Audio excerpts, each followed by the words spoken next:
Allie Beth Stuckey is in some hot water with the Christian church again, and I think it's just a sign of the times, right? Where someone doesn't think that the gift of speaking in tongues is authentic, right? Now, I know that there's tons of YouTubers out there that don't believe in the gift of speaking in tongues, but there's also another side of this. There's tons of people out there that think that if you don't speak in tongues, that you are not saved. Um, I am a person that lies in the middle. I think that people can speak in tongues. I do believe in the gift of speaking in tongues. I just don't think everyone speaks in tongues. I do think it's a faith issue. I do think that sometimes people just don't want to sound foolish. They don't want to seem silly. They think that it will be themselves uttering these syllables and making these sounds with their mouths instead of the Holy Spirit giving them utterance. But this isn't a salvation issue when it's all said and done. Now, I do think grieving the Holy Spirit is a bad thing to do. I don't think that you should do that. And I think in this video, that is exactly what Allie Beth Stuckey is doing. Let's watch this, guys. This is from her YouTube channel.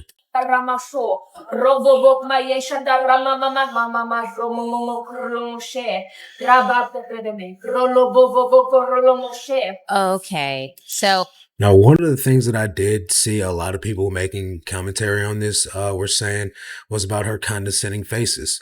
I don't think that she was making very kind faces. When you just look like that, you seem like you truly hate the Holy Spirit. no matter your thoughts about speaking in tongues, praying in tongues, I can tell you unequivocally that this is unbiblical. Let's read some of Jesus's words in Matthew 6. We can start in verse 5. And when you pray, you must not be like the hypocrites, for they love to stand and pray in the synagogues and at the street corners that they may be seen by others. Truly, I say to you, they have received their reward. But when you pray, go into your room and shut the door and pray to your Father who is in secret, and your Father who sees in secret will reward you. If we all I do think that she has a small point to make right here, right? I don't think that this young woman should have recorded herself praying in tongues and then posted it on social media. Without knowing this young woman, I don't understand what her point was in doing that. I don't know if it's a look at me, I pray in tongues, I'm holy, or if it's a this is a way for me to honor the Lord and I just want you guys to share in it with me. Or if it's like the Pharisees where we just go out, stand in the markets and just pray loudly, pray in the synagogues and pray loudly, go out and we just want to be seen. I don't know that young woman's heart to say why she did it that way, but I do think that praying in tongues isn't something that we should post online in this type of manner. However, I do not think that that means that these tongues are not legit. also look at 1 Corinthians 14:5, when Paul is speaking about speaking in tongues, he emphasizes the importance of having an interpreter so people are actually edified. This is not for, again, whether you're charismatic or not, this is not for the edification of the church. This is self-service and self-idolatry. It is sinful. It is nonsense. And remember, God is a God of clarity and peace, not one of confusion. Satan is the one that sows confusion. And unfortunately, whether intentionally or not, that is exactly what a post like this does. Unfortunately, it is not what a post like this does. I don't think that this post causes any confusion. What I do think it does is leaves uncertainty on what her heart posture was. But at the end of the day, we all know what's going on here. We know that this is a woman speaking in tongues, praying in tongues. She just happens to be recording herself. But what the Bible does say is that Paul speaks in tongues and he wishes that all of us would speak in tongues, although he speaks in tongues more than all of us do. Right? That doesn't mean that we can't speak in tongues. And now there are cessationists that think that the gifts of the Spirit no longer move. They don't exist anymore. They stopped when the apostles died for some weird reason. I'm not going to grieve the Holy Spirit like that. I'm not going to speak against God and say that he can't do whatever he wants to do. I'm not going to say that as the Holy Spirit desires to give me spiritual gifts, that I'm going to deny those spiritual gifts.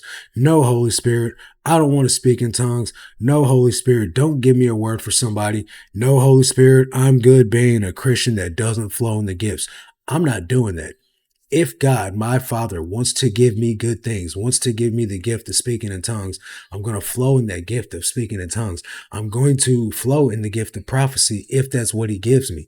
However, when you have people like this that say that these gifts don't exist, or that this is something that's causing confusion, or even demonic, as she says, that this is satanic because Satan sows confusion, this is the danger zone.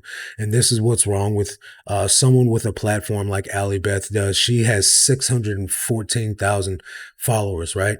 And so for people that are going to be in the mindset, oh, Allie Beth's got a big platform. She must know what she's talking about. Therefore, tongues don't exist anymore. I just think that's a danger zone to be in. One of the things that I do know is that praying in tongues is biblical. If it was not biblical, it would not be in the Bible. And her title of this video is Sorry, This Is Not Biblical. Yes, maybe praying in tongues and then posting it online, that's not biblical. But praying in tongues is something that happened in the Bible. And Paul told us all to desire the gift of speaking in tongues. But what he did tell us to do is to desire the gift of speaking in tongues, or the gift of prophecy, more than speaking in tongues, since the gift of prophecy edifies the church. The gift of speaking in tongues doesn't edify anyone but you and your time with the Lord, because you don't even know what you're saying. So therefore, no one else can benefit from it. But when it's done correctly, when it's done with an interpreter, I think tongues and interpretation can bless the entire church wildly. I've been in my service at church before where my pastor and his wife, she gives a word in tongues and he interprets it. And it's always something amazing, but it rarely ever happens. And it's not done where it's like in a way of like, oh, look at us. We're such a Holy Spirit filled church. We're better than your church because we do this. It's not in a way that's showy or showmanship or gloating or boasting. It's done in great humility, and it's done in a moment where I feel like the Holy Spirit leads them to where we need it the most.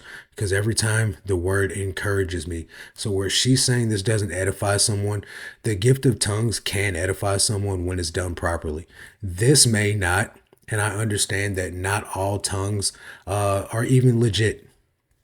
I do think that I've seen people speak in phony tongues before, where it's the shit about a Kia, about a Honda. You know, that is foolish. That is, I think it's sinful. And I think if you desire to speak in tongues, but you're just saying gibberish and you don't feel like the Spirit's in it, I don't think you should do that.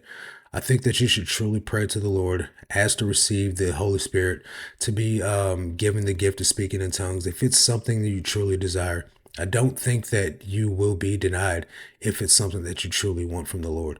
So, what are your opinions on this, guys? Do you think tongues is biblical? Do you think it's something that stopped back in the day with the apostles? Do you think it's demonic even? What are your thoughts on this? Leave it down in the comment section below, guys. That's going to do it for this one. I'll catch you guys on the next one. Until then, God bless.